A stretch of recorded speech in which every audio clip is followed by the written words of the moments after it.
Hi, I'm Stuart and I'm a project engineer here at Shure Distribution UK, and today we're just going to be discussing the topic of feedback. Every audio system has a maximum amount of gain or volume that can be applied before you start to induce feedback. Feedback occurs when a signal that's coming from your loudspeakers arrives at a microphone both in phase and at a suitable level that it's picked up and looped through the system again to be amplified and then played back through the system. At this point, maybe one or possibly even more frequencies will start to ring or howl, and you'll get a terrible noise that I'm sure you've all experienced before.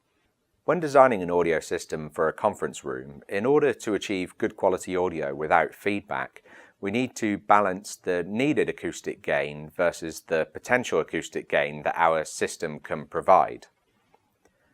As you move further away from a sound source, the amount of direct sound that you hear decreases and you start to hear more of the reverberant field.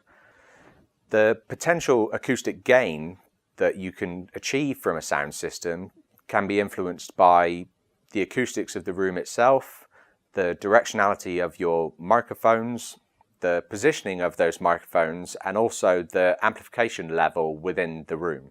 When we're designing our systems, we want to ensure that those closest to the sound source hear at the same level as those furthest away.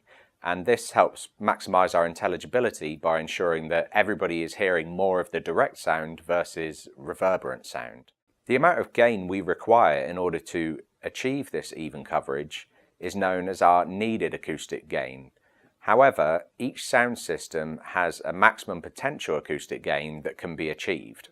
When it comes to tackling feedback, if you're working on a brand new design, then the mathematics behind needed acoustic gain and potential acoustic gain can be extremely valuable. However, if you're trying to optimize an existing system, there's a few best practices that you can follow that'll help you guys out. Move the microphone closer to the desired sound source.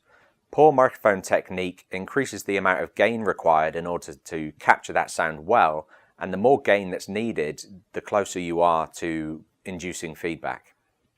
Move the loudspeakers closer to the audience.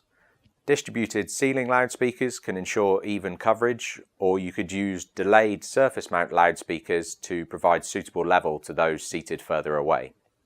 Reduce the number of open microphones. Every time you double the number of open microphones, you reduce the amount of potential gain available by 3 dB. You also introduce unwanted noise into the system, and you create additional paths for potential feedback loops to occur. Use directional microphones where possible. Omnidirectional microphones are designed to capture sound from all directions, whereas the directionality offered by cardioid or supercardioid capsules helps minimize any unwanted noise from entering your system and also helps maximize the amount of gain available to you. Consider using signal processing to ring out the room. So dedicated signal processors sometimes have built-in feedback reduction, where you can induce feedback and they will put in notches in the equalization to reduce those frequencies, or you can do it manually through a parametric EQ and reduce those frequencies yourself. Lastly, consider acoustic treatment within the room. Each room will have certain frequencies which are more resonant than others, as well as maybe hard surfaces such as glass or hardwood tables that contribute to that reverberant field.